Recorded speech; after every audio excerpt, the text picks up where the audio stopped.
Hello students, welcome back to Control and Coordination chapter of Biology. This is my 17th video in which I will be discussing the details of brain. In last class we have discussed the structure of brain. Let's repeat. Here you can see brain from the side view, that is lateral view.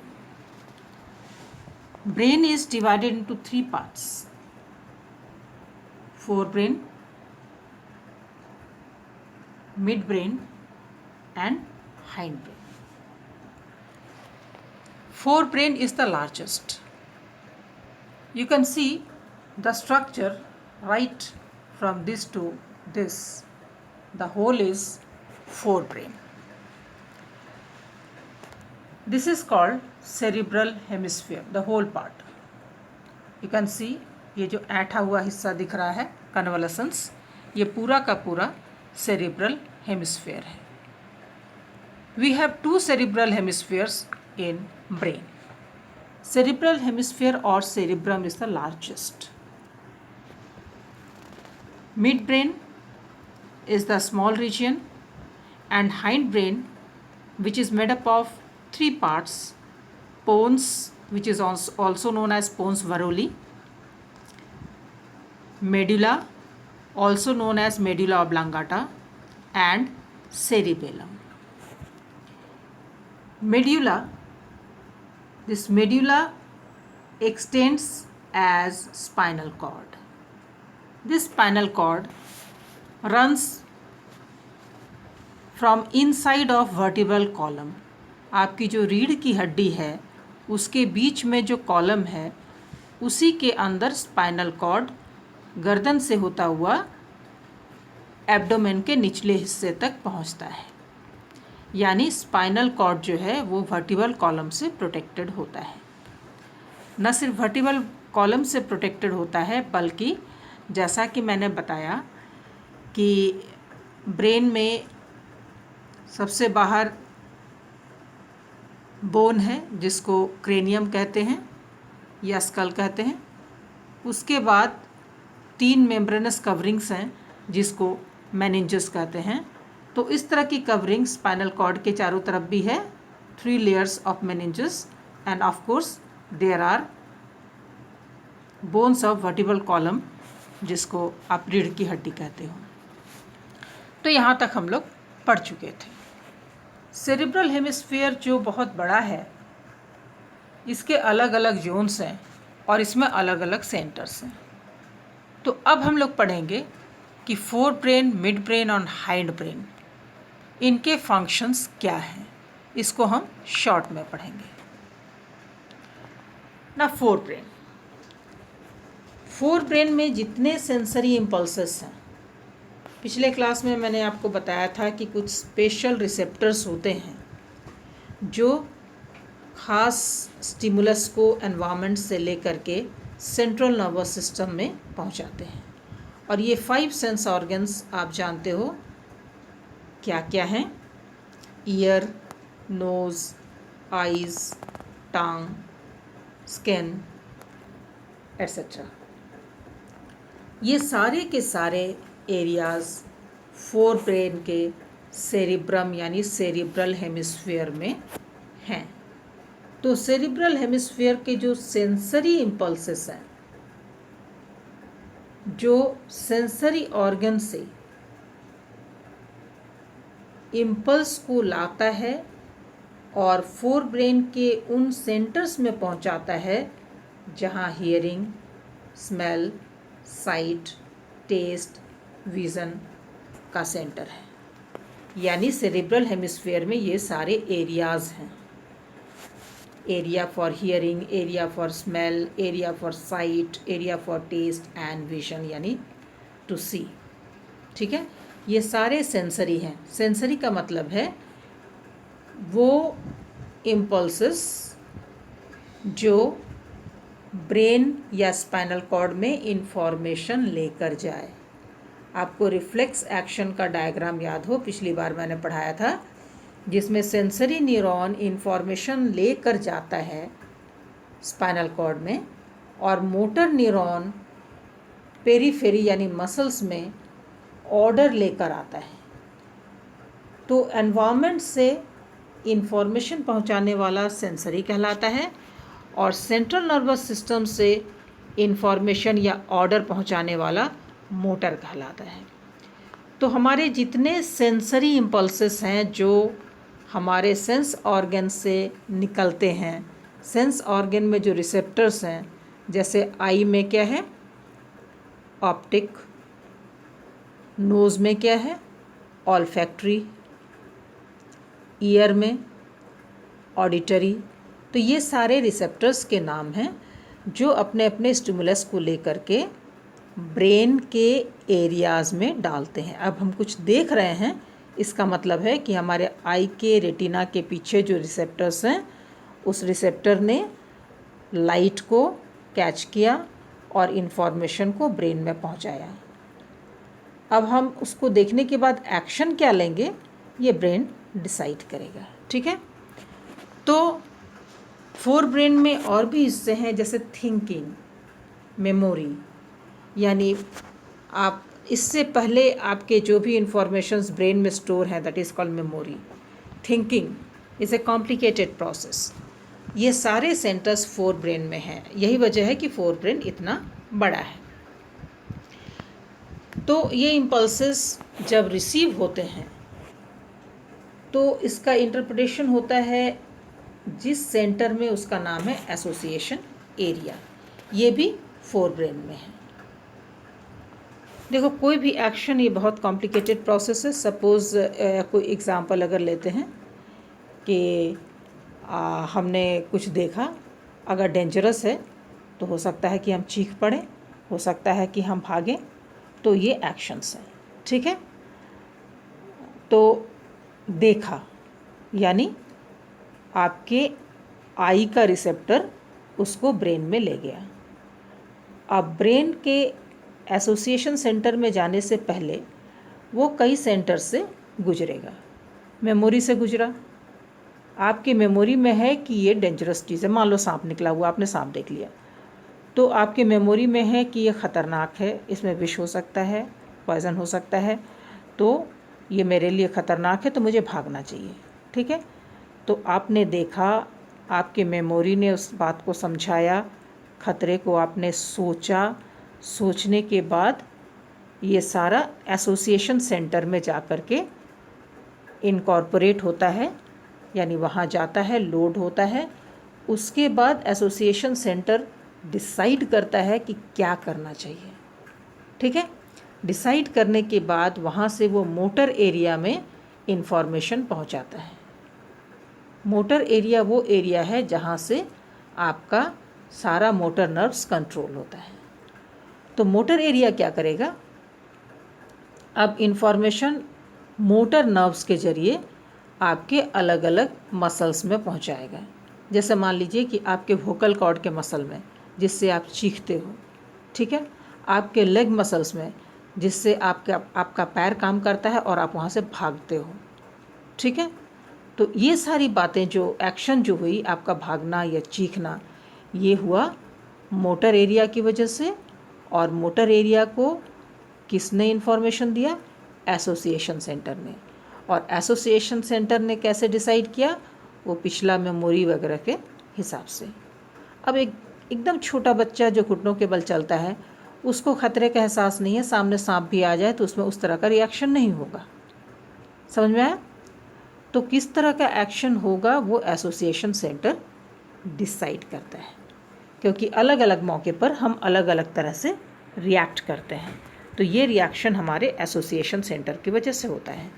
So it is the fore brain which controls all these. So what is the function of fore brain? It receives the sensory impulses from different specific areas like hearing from ear, smell from nose, sight from eye, taste from tongue, vision from eye. Thinking center is present inside the forebrain. Memory is present inside the forebrain, and these are all interconnected with these sensory organs. Okay. So all these impulses are received and then that goes into association area for interpretation. After interpretation, association area decides what to do and then send information to motor area. From there, motor area sends different motor nerves the order for appropriate motor activity. Motor activity का मतलब है movement of the body parts. ठीक है, ये हो गया fore brain का काम. बहुत सारे एक्शंस ऐसे हैं जो बाहर यानी एनवायरमेंटल फैक्टर से भी कंट्रोल होते हैं और इंटरनल फैक्टर से भी कंट्रोल होते हैं. तो वो सब कैसे कंट्रोल होता है, लेट्स सी. मिड ब्रेन क्या करता है? It controls reflex movements. For example, movement of eyeball, movement of pupil size, blinking of eyes, पलक का झपकना, या आपका जो आँख की जो पुतली है जिसको प्यूपिल बोलते हैं उसका छोटा या बड़ा होना, यानी उसका फैलना या सिकुड़ना. आई बॉल, आपका आई बॉल मूव करता है ऑटोमेटिकली. आप उतना सोचते नहीं हो कि आई बॉल को मूव करना है कि नहीं करना है, ये अपने आप होता रहता है. उसी तरह से प्यूपिल का साइज़ भी इंक्रीज़ या डिक्रीज़ होता रहता है. तो ये डिपेंड करता है कि कैसे होता है. सपोज़ आप लाइट से अचानक अंधेरे में आते हो तो थोड़ी देर के लिए कुछ भी दिखाई नहीं देता, क्योंकि जब आप लाइट में थे तो आपके पीपल का जो साइज़ है यानी डायमीटर है वो सिकुड़ा हुआ था यानी छोटा हो गया था. जब आप अंधेरे में आते हो तो वो फिर से फैलता है यानी बड़ा होता है. उसमें टाइम लगता है. तो थोड़ी देर के लिए जब अंधेरे में हम आते हैं तो हम कुछ भी नहीं देख पाते. फिर जब पीपल का साइज़ बड़ा हो जाता है, जब उसमें सफिशिएंट लाइट एंटर करता है तब हमें दिखाई पड़ता है. उसी तरह से जब हम अंधेरे से अचानक से लाइट में जाते हैं तो थोड़ी तकलीफ़ होती है, क्योंकि पीपल का साइज़ को सिकुड़ना पड़ता है ताकि बहुत ज़्यादा लाइट जो बाहर है वो ना आए और आँख को डैमेज ना करे. तो ये जो कंट्रोल है पीपल का साइज़ का वो ऑटोमेटिकली यानी अपने आप होता है और इसका कंट्रोल है मिड ब्रेन में. अब आते हैं हाइंड ब्रेन में. हाइंड ब्रेन के जैसे आपने देखा डायग्राम में 3 पोर्शंस हैं. There are 3 parts, pons, medulla and cerebellum. ये सारे इनवॉलंटरी एक्शंस को कंट्रोल करते हैं. Let me tell you what is involuntary actions. Involuntary actions are the actions which take place without our will. जो हमारे इच्छा के बगैर ही हो जाता है उसको कहते हैं इनवॉलंटरी एक्शंस. ठीक है, जैसे रेस्पिरेशन, आपका सांस लेना सांस छोड़ना, उसके लिए आपको सोचना नहीं पड़ता है. आप जब गहरी नींद में हो तब भी हो रहा है, बेहोश हो तो भी हो रहा है, तो सांसें चलती रहती हैं. ये ऑटोमेटिक है यानी इनवॉलंटरी है. Medulla controls blood pressure, salivation, आपके मुंह में पानी आ जाना, वॉमिटिंग, अगर वॉमिटिंग लगे तो आप रोक नहीं सकते, तो ये सारा मेडुला कंट्रोल करता है. सेरिबेलम जो है ये कंट्रोल करता है सेंटर ऑफ ग्रेविटी के साथ आपके बॉडी के इक्विलिब्रियम को, यानी आपके बॉडी का जो पोस्चर है, जो बैलेंस है, उसको बना कर रखता है ताकि आप गिर ना जाओ. तो बॉडी का जो बैलेंस है उसको बना कर रखता है सेरिबेलम. ये इंपॉर्टेंट क्वेश्चन है. Name the part of the brain which controls the balance of your body और posture of your body, that is cerebellum. ठीक है, these are the functions of different parts of brain.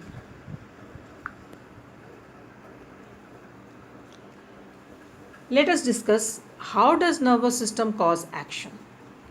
हमने तो कह दिया ठीक है, नर्वस सिस्टम में मोटर नर्व ने मसल्स को ऑर्डर दिया तो मसल्स ने काम किया. मसल्स कैसे कॉन्ट्रैक्ट करता है, क्या वजह होती है कि मसल्स कॉन्ट्रैक्ट करता है. तो एज आई टोल्ड यू कि neuron to neuron ultimately the impulse reaches the terminal और the last neuron which ends in muscles. तो न्यूरॉन का एंडिंग और मसल्स का जो जंक्शन है उसको कहते हैं न्यूरोमस्कुलर जंक्शन. तो न्यूरोमस्कुलर जंक्शन में जब इस तरह से नर्व का एंडिंग कुछ न्यूरोट्रांसमीटर को रिलीज़ करता है तो ये न्यूरोट्रांसमीटर्स पहुंच जाते हैं मसल्स के अंदर, ठीक है। ये जो न्यूरोमस्कुलर जंक्शन है वहाँ पर जो न्यूरोट्रांसमीटर यानी केमिकल्स रिलीज़ हुआ वो एंटर करते हैं मसल सेल्स के अंदर, जिसको मसल फाइबर्स भी कहते हैं। मसल फाइबर्स के अंदर कुछ प्रोटीन फाइब्रिल्स होते हैं। There are some fibrous proteins found inside the muscle cells. आपने क्लास 9th में स्केलेटल मसल या स्ट्रैटेड मसल्स पढ़ा था, जिसमें आपने पढ़ा था कि जो स्ट्रैटेड मसल्स होता है उसमें स्ट्राइप्स होते हैं। तो ये स्ट्राइप्स जो हैं वो बिकॉज ऑफ प्रोटीन फाइबर्स हैं। तो इन प्रोटीन फाइबर्स के ओरिएंटेशन की वजह से मसल का जो शेप है वो चेंज होता है, यानी जो लंबे लंबे मसल्स हैं उसका साइज़ छोटा हो जाता है, यानी वो कॉन्ट्रैक्ट करता है। और फिर जब साइज़ अपने आप में आ जाता है तो कहते हैं रिलैक्स्ड। तो मसल्स कॉन्ट्रैक्ट करता है, रिलैक्स करता है और इस तरह से मूवमेंट होता है। तो जब मसल्स कॉन्ट्रैक्ट करेगा तो मूवमेंट होगा, ठीक है। तो आपके सिलेबस में तो नहीं है, बट मैं थोड़ा सा दिखा देना चाहती हूँ डायग्राम।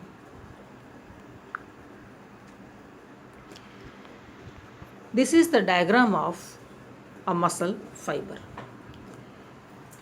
आपको इतने डिटेल में नहीं जाना है, एच जोन, आई जोन ये सब नहीं जाना है।